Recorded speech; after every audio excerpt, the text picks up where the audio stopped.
Olá, bom dia, seja muito bem-vindo ao programa Diário Espiritual, esse programa que é idealizado pela Paróquia de Santa Rita e que é apresentado aqui todos os dias através do SBT Alto Araguaia. Meu irmão, minha irmã, como é que está você? Você está triste? Ou seja, um cristão que realmente conhece a Cristo, que faz a experiência com Deus, jamais pode ser triste, jamais pode ser desanimado. Então, se você está desanimado, está triste, então é hora de se animar, é hora de se alegrar.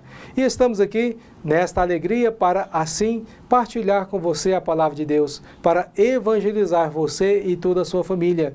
E pedimos que você também compartilhe esse vídeo com outras pessoas que também desejam, que você percebe que necessita de conhecer melhor e aprofundar na palavra de Deus.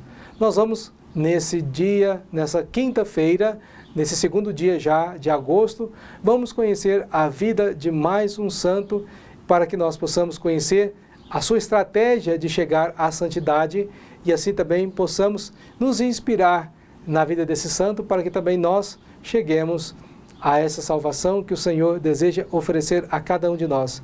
E vamos hoje conhecer a vida de Santo Eusébio Vercelli, bispo. Santo Eusébio de Vercelli, sacerdote e bispo. Hoje nós celebramos o testemunho de santidade de Eusébio, que nasceu no século IV, na Sardenha, e não tinha este nome até ir para Roma em procura de lucro com a política e o direito. Encontrado por Jesus, converteu-se e recebeu as águas do batismo e o novo nome de Eusébio, pois foi batizado pelo Papa Eusébio. De simples eleitor da Igreja de Roma, Eusébio foi ordenado sacerdote e depois bispo em Vercelli, onde exerceu seu ministério com zelo, muito amor às almas e à verdade. Dentre tantas inspirações para o diocese, Eusébio vivia comunitariamente com seus sacerdotes e dessa comunhão conseguiu forças para vencer os bons combates do dia a dia.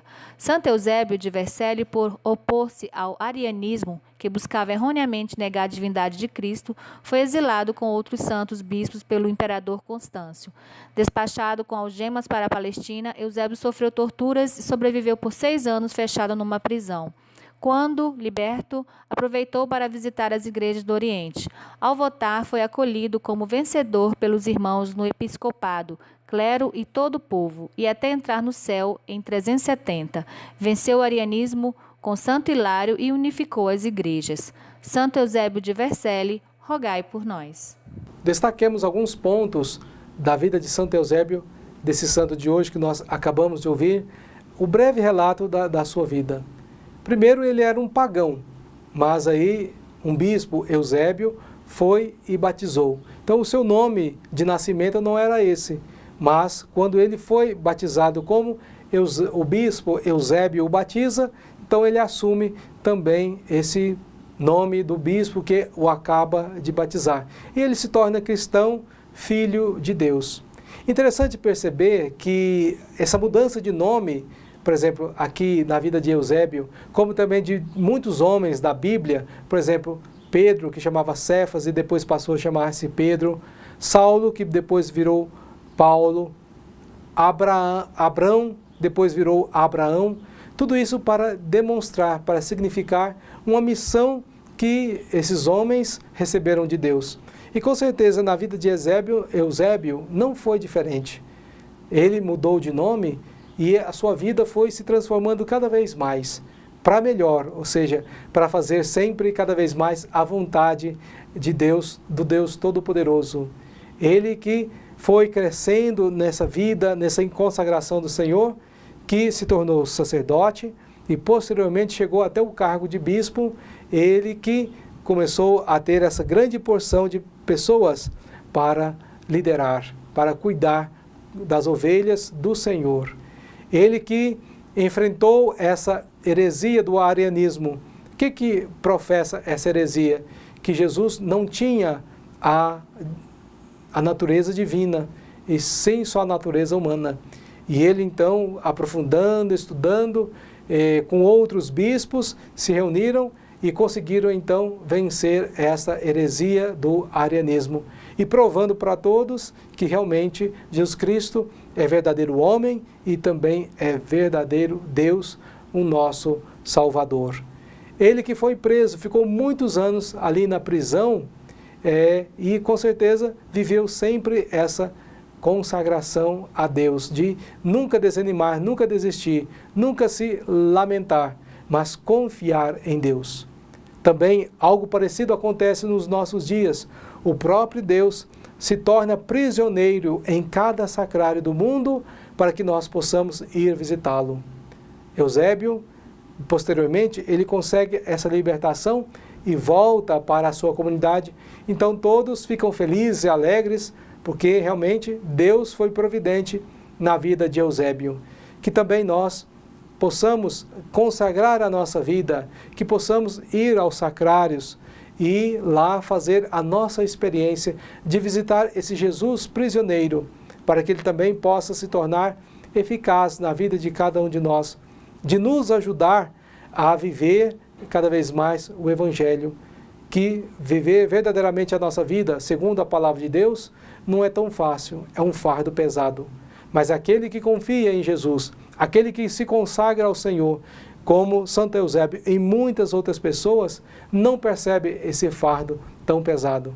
Então, que você que me ouve, se você está sentindo a sua vida muito pesada, então se aproxime de Jesus, procure Jesus no sacrário, reze, faça a sua adoração, que com certeza você vai sentir a sua vida mais leve, a sua vida cada vez mais próxima de Deus, próximo desse tesouro que o Senhor quer oferecer a cada um de nós, que é a salvação. Louvado seja nosso Senhor Jesus Cristo, para sempre seja louvado. Com certeza, desde que Santo Eusébio foi batizado, ele sempre acreditou nessa palavra de Deus. Que também nós possamos acreditar, que não pensemos que é um escrito qualquer, como se fosse um conto de fadas, mas realmente que o Evangelho é a experiência que os apóstolos tiveram de uma pessoa viva e verdadeira, que é o nosso Deus. Por isso vamos ouvir o relato de hoje do Evangelho, que com certeza tem a orientar a vida de cada um de nós. Meditemos o Evangelho de Mateus, capítulo 13, versículos de 47 a 53. Naquele tempo, disse Jesus à multidão: o reino dos céus é ainda como uma rede lançada ao mar, que apanha peixes de todo tipo. Quando está cheia, os pescadores puxam a rede para a praia. Sentam-se e recolhem peixes bons em cestos e jogam fora os que não prestam. Assim acontecerá no fim dos tempos. Os anjos virão para separar os homens maus dos que são justos, e lançarão os maus na fornalha de fogo, e aí haverá choro e ranger de dentes. Compreendestes tudo isto? Eles responderam, sim. Então Jesus acrescentou: assim, pois, todo mestre da lei que se torna discípulo do reino dos céus é como um pai de família que tira de seu tesouro coisas novas e velhas. Quando Jesus terminou de contar essas parábolas, partiu dali. Palavra da salvação, glória a vós, Senhor. Prezados irmãos e irmãs, acabamos de ouvir essa palavra que com certeza enche o nosso coração de alegria. Por mais que o texto de hoje seja um texto meio que desconcertante, mas com certeza, se a gente está bem, se a gente está cheio de Deus, do Espírito Santo, nós vamos entendendo que realmente Deus quer nos amar de maneira integral na vida de cada um de nós. Acabamos de ouvir essa parábola, Jesus então comparando o reino dos céus com a pescaria. Os pescadores jogam a rede ao mar e depois, quando eles percebem que a rede está cheia de peixes, então vem arrastando, trazendo para a praia. Quando eles perceberam que aconteceu uma pesca, grande pesca, uma pesca abundante, eles começam então a separar os peixes. Os peixes que são bons são colocados nos cestos. E os peixes que não são bons, os peixes ruins, são jogados fora, são queimados. Essa realidade, então, e Jesus diz, o reino dos céus é parecido com isso. Deus Pai vai separar as pessoas. Então, por isso que nós precisamos viver a nossa vida como se fosse o último dia, porque a qualquer momento Deus pode pedir prestação de contas da nossa vida. E muitas das vezes, se a gente vive uma vida totalmente despreocupado, não, amanhã eu mudo, amanhã eu me converto, amanhã eu me transformo, amanhã eu faço a vontade de Deus, amanhã eu vou na igreja, mas será que terá tempo de fazer esta mudança? Comecemos desde agora, vivamos intensamente o momento presente, porque o ontem já passou. O que cabe a cada um de nós só é pedir perdão por aquilo que não deu certo no passado. O amanhã ainda não existe. Então o que a gente tem que fazer? Viver intensamente o momento presente. Mas viver isso intensamente não é de qualquer maneira. Como muitos jovens dizem, não, agora eu não vou para a igreja, agora eu não vou rezar, porque eu preciso aproveitar a minha vida. E esse aproveitar, infelizmente, é sair dos trilhos, é deixar de fazer a vontade de Deus para deixar que as vontades próprias, que os próprios desejos corporais sejam a realidade, a felicidade de muitas pessoas, não só de jovens, mas de muitas pessoas. Então buscam apenas os prazeres terrenos. Mas a palavra de Deus sempre nos exorta que precisamos estar sempre fazendo a vontade de Deus, porque não sabemos nem o dia e a hora que o Senhor irá chamar a cada um de nós. E como nós vimos aqui, não foi os apóstolos que disseram isso, foi o próprio Jesus disse, olha, meu Pai vai separar todas as pessoas, aqueles que fizeram a vontade de Deus, aqueles que jejuaram, aqueles que rezaram, aqueles que se humilharam, aqueles que se esforçaram, todos os dias da sua vida vão para o cesto, ou seja, vão ser convidados a entrar no reino dos céus. Também aqueles que souberam que erraram na sua vida, mas pediram perdão, se reconciliaram, também serão recolhidos no cesto. Mas aqueles que realmente, sabendo da vontade de Deus, ficou totalmente despreocupado, deixou que a preguiça, a ira, a gula, a avareza, a luxúria tomasse conta da sua vida, totalmente despreocupado. Não, amanhã eu mudo de vida, amanhã eu me converto, amanhã eu peço perdão, amanhã eu abandono a ira, deixando para amanhã. E muitas das vezes, muitas pessoas não têm a oportunidade de realmente fazer essa experiência. A palavra de Deus hoje nos convida a viver intensamente o momento presente, que nós não desacreditemos. O próprio Jesus dá uma ordem a cada um de nós, de estarmos sempre nos preparando para ouvir a voz do Senhor, para apresentar os bons frutos da nossa ação na presença de Deus. Então que a gente não leve na brincadeira esse conselho, essa ordem de nosso Senhor Jesus Cristo, mas percebamos nela um imperativo de que se de fato nós queremos fazer a experiência da salvação, precisamos estar sempre de prontidão para fazer a vontade desse Deus na nossa vida. Louvado seja nosso Senhor Jesus Cristo, para sempre seja louvado. Irmãos e irmãs, vamos consagrar a nossa vida. Santa Rita, que já está diante de Deus, viveu todo esse processo aqui de purificação, de entrega, de despojamento de vida, já está diante de Deus. Vamos consagrar a ela a nossa vida, confiar nela, porque ela intercede a Deus, intercede a Jesus por nós, para que também nós possamos ser herdeiros desse tesouro que é o reino dos céus. Acompanhamos com muita fé esta oração. Oremos. Ó poderosa Santa Rita, a quem Deus constituiu auxiliadora dos cristãos, nós vos escolhemos como senhora e protetora desta cidade, desta família, dessa região. Dignai-vos mostrar aqui o vosso poderoso auxílio.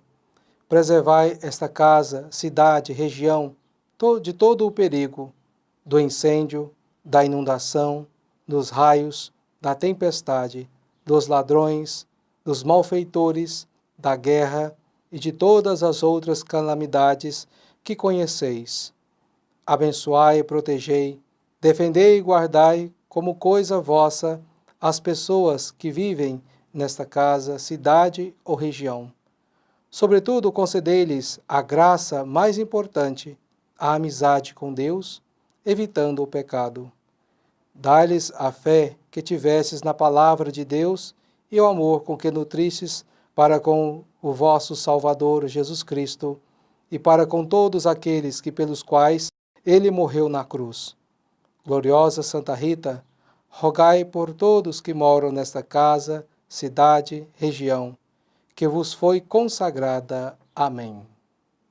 Meus irmãos e minhas irmãs, Deus criou a água para abençoar a cada um de nós, para nos matar a nossa sede, para lavar os nossos corpos das imundícies, não só físicas, mas também espirituais. Que a bênção da água que você vai receber agora no nosso programa, seja aí na sua casa esse desejo de você não só receber esta água material, mas que te motive a buscar cada vez mais Jesus Cristo, que é a água viva da vida de cada um de nós. Acompanhe com muita fé esta oração de bênção. Senhor Deus Todo-Poderoso, fonte e origem de toda a vida, abençoai esta água que vamos usar, confiantes para implorar o perdão de nossos pecados e alcançar a proteção da vossa graça contra toda doença e cilada do inimigo. Concedei, ó Deus, que por vossa misericórdia jorrem sempre para nós as águas da salvação, para que possamos nos aproximar de vós com um coração puro e evitar todo o perigo do corpo e da alma, por Cristo nosso Senhor. Amém.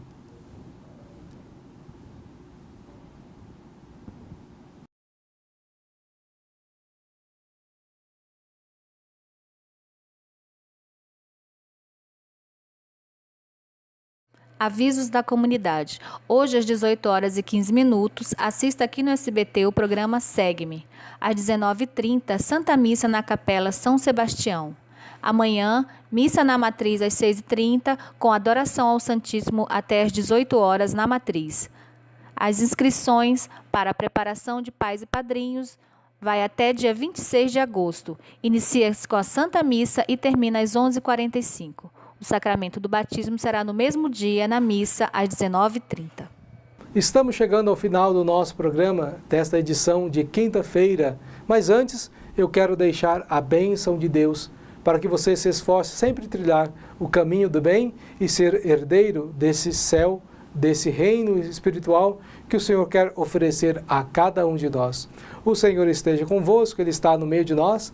Abençoe-vos o Deus Todo-Poderoso, Pai, Filho e Espírito Santo. Amém. Fique na paz de Cristo, um forte abraço e até amanhã com mais um programa Diário Espiritual.